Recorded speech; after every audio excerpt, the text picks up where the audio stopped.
नमस्कार, खबरें अब तक में आपका स्वागत है। मैं हूं आपके साथ पवन शर्मा। खबरें अब तक में आज बात होगी महाकुंभ में एक ऐसी बच्ची की जिसने 13 साल में सबको हैरान कर दिया। साथ ही बताएंगे दिल्ली की चुनावी जंग में कौन पड़ेगा किस पर भारी, और पूछेंगे सवाल कि तिरुपति मंदिर में हुए हादसे का कौन है जिम्मेदार। ऐसे तमाम मुद्दों पर बात करेंगे विस्तार से, लेकिन इससे पहले आइए नजर डाल लेते हैं इस वक्त की हेडलाइंस पर। ईसीआई से बोले अरविंद केजरीवाल, नई दिल्ली सीट पर 15 दिन में 13,000 नए वोटर कहां से आए। तिरुपति मंदिर में भगदड़, घायलों से मिलने अस्पताल पहुंचे डिप्टी सीएम पवन कल्याण। अमेरिका के जंगलों में लगी आग की वजह से बाइडेन ने रद्द किया इटली का दौरा। कनाडा की कोर्ट का बड़ा फैसला, निज्जर मर्डर केस के चारों आरोपियों को मिली जमानत। छत्तीसगढ़ सुकमा बीजापुर सीमा पर सुरक्षा बलों का बड़ा ऑपरेशन, कई नक्सलियों को घेरा। मुंगेली में निर्माणाधीन कुसमी प्लांट की चिमनी गिरी, 25 से ज्यादा लोग मलबे में दबे, कई लोगों की मौत की आशंका। अफ्रीकी देश चाड में राष्ट्रपति भवन पर हमला, सुरक्षा बलों ने मार गिराए 18 हमलावर, एक सैनिक की हुई मौत। उत्तराखंड में इसी माह लागू होगा समान नागरिकता संहिता कानून, विधेयक तैयार, बरेली में बोले सीएम धामी। चीन के वायरस HMPV ने लखनऊ में दी दस्तक, जांच में पॉजिटिव पाई गई महिला। शेयर बाजार फिर फिसला, सेंसेक्स 528 अंक टूटा, निफ्टी 23,550 के नीचे पहुंचा। हेडलाइंस के बाद आपका स्वागत है। रुक करेंगे हमारी खास रिपोर्ट्स की ओर। महाकुंभ का आगाज हो चुका है और इस महाकुंभ में ऐसी ऐसी कहानियां निकलकर सामने आ रही हैं जो आपके रोंगटे खड़े कर देंगी। जैसे आगरा की 13 साल की राखी ने महाकुंभ मेले के विशाल संगम में ऐसा कदम उठाया जो न सिर्फ उसकी बल्कि पूरे समाज के लिए एक मिसाल बन गया। एक लड़की जो कभी अधिकारी बनना चाहती थी, उसने महाकुंभ के सानिध्य में आकर एक ऐसी राह चुनी जिसने सभी को चौंका दिया। महाकुंभ का वो अनुभव अद्भुत था जिसने उसे सांसारिक जीवन से वैराग्य का असहस कराया और उसने साध्वी बनने का संकल्प लिया। जी हां, एकदम सही सुन रहे हैं आप। एक 13 साल की बच्ची साध्वी बन गई है। अब एक बच्ची के मन में वैराग्य कैसे जागा और कैसे वो धर्म के मार्ग पर चल पड़ी, आइए आपको बताते हैं। राखी के परिवार जूना अखाड़े से गहरा संबंध था। महंत कौशलगिरी महाराज के साथ 3 सालों से धार्मिक कार्यक्रमों में भाग लेते हुए राखी ने गुरु दीक्षा ली। महाकुंभ के विशाल मेले में जहां लाखों लोग अपनी आस्थाओं को लेकर आते हैं, राखी ने एक नया अध्याय शुरू किया, धर्म, तप और साधना का। राखी के माता पिता ने भी इस सच को अपनाया।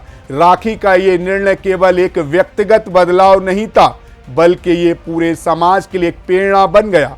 महाकुंभ जैसे पवित्र आयोजन ने राखी को वो आंतरिक ताकत दी जो लाखों लोगों को जीवन की सच्चाई और उद्देश्यों का एहसास दिलाती है।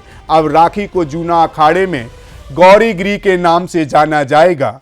कुल मिलाकर देखा जाए तो राखी ने यह साबित कर दिया कि महाकुंभ के संगम में केवल आत्मा का शुद्धिकरण ही नहीं होता, बल्कि ये हमें जीवन के नए अध्याय की ओर भी प्रेरित करता है।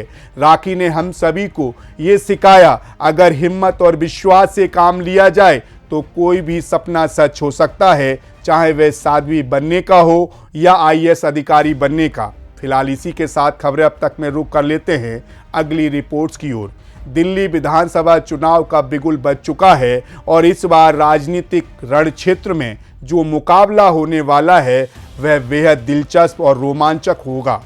इस खेल में 3 बड़े खिलाड़ी हैं, आम आदमी पार्टी, भारतीय जनता पार्टी और कांग्रेस।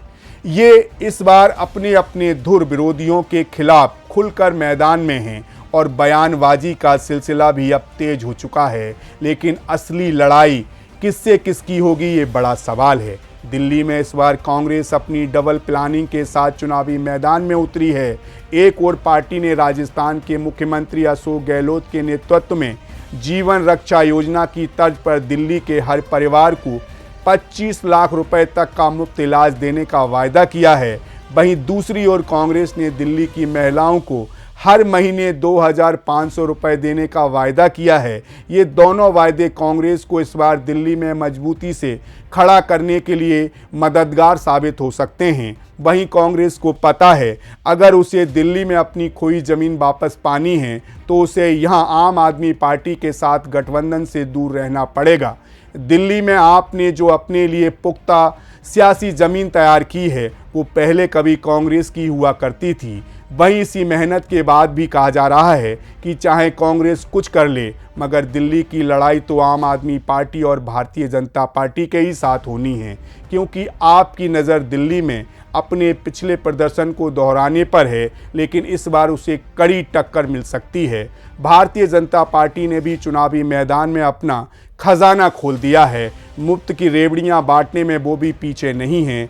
इसी बीच कुछ दावे भी किए जा रहे हैं, तो चलिए वो भी आपको बताते हैं।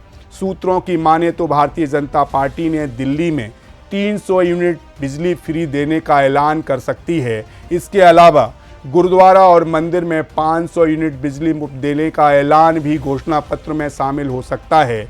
आपको टक्कर देने के लिए इस बार भारतीय जनता पार्टी भी बड़े दाव की तैयारी कर चुकी है। माना जा रहा है कि इस बार पार्टी अपने घोषणा पत्र में आपके वायदे की काट के लिए कई बड़े ऐलान कर सकती है। भारतीय जनता पार्टी के मैनिफेस्टो में 300 यूनिट बिजली फ्री, महिला सम्मान योजना, लाडली बहन योजना के नाम से इस योजना के तहत भारतीय जनता पार्टी 2,500 रुपए देने के ऐलान कर सकती है। अब असल मुकाबला किसके बीच है? क्या ये आप और भारतीय जनता पार्टी के बीच की कड़ी जंग होगी या फिर कांग्रेस भी अपनी ताकत दिखाते हुए आपको भी कड़ी टक्कर देगी? वैसे तो कहा जा सकता है कि सियासत में कुछ भी मुमकिन है। ऐसे में असल टक्कर किसकी और टक्कर में जीत किसकी होगी ये देखना काफ़ी दिलचस्प होगा। फिलहाल इसी के साथ खबरें अब तक में रुक कर लेते हैं अगली रिपोर्ट्स की ओर। आंध्र प्रदेश के तिरुपति मंदिर में बुधवार रात को जो भयंकर भगदड़ मची उसने न केवल श्रद्धालुओं को झकझोर कर रख दिया बल्कि कई अहम सवाल भी खड़े कर दिए। इस हादसे में 6 लोगों की जान चली गई और कई लोग गंभीर रूप से घायल हो गए। अब सवाल उठ रहे हैं आखिर इस भगदड़ का जिम्मेदार कौन है? हम सवाल उठाएं उससे पहले समझिए कि आखिर ये हादसा कैसे हुआ। दरअसल कल मंदिर में टोकन लेने के लिए लगभग 4,000 लोगों की लंबी कतारें लगी थीं और महज 91 काउंटर टोकन देने के लिए लगाए गए थे। देखते ही देखते भीड़ बेकाबू हो गई और भगदड़ मच गई। इस भीड़ में महिलाएं, बुजुर्ग सभी शामिल थे। लोगों को पडीडा पार्क जाने के निर्देश दिए गए थे और पडीडा जाने में ही भगदड़ मच गई। लोग एक दूसरे पर चढ़ गए और 6 लोगों की मौत हो गई, जिसके बाद टीटीडी ने माफ़ी भी मांगी। लेकिन फिर भी कई सवाल उठते हैं, जैसे तिरुपति हादसे का जिम्मेदार कौन? 4,000 की भीड़ में टिकट के लिए सिर्फ 91 काउंटर क्यों? टोकन देने में बद इंतजामी क्यों? पार्क में कतार लगाने का फैसला क्यों लिया गया? 4,000 लोगों को शिफ्ट करने का फैसला किसका?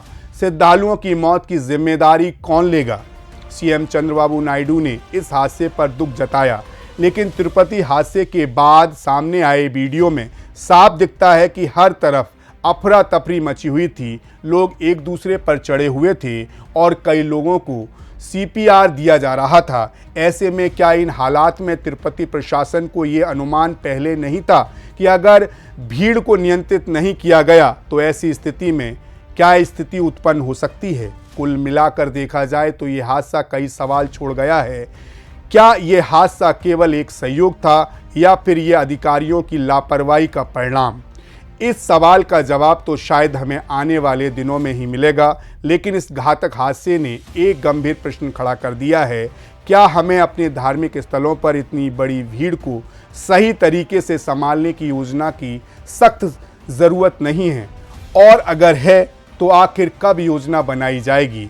आखिर कब तक मुआवजे के नाम से जनता का दर्द कम किया जाता रहेगा? फिलहाल ये तो थी खबरें अब तक की आज की खास खबरों की खास रिपोर्ट। इसके अलावा एक बात आपसे जरूर करेंगे, कोरोना जैसे वायरस HMPV का उत्तर प्रदेश में पहला केस आज मिला है।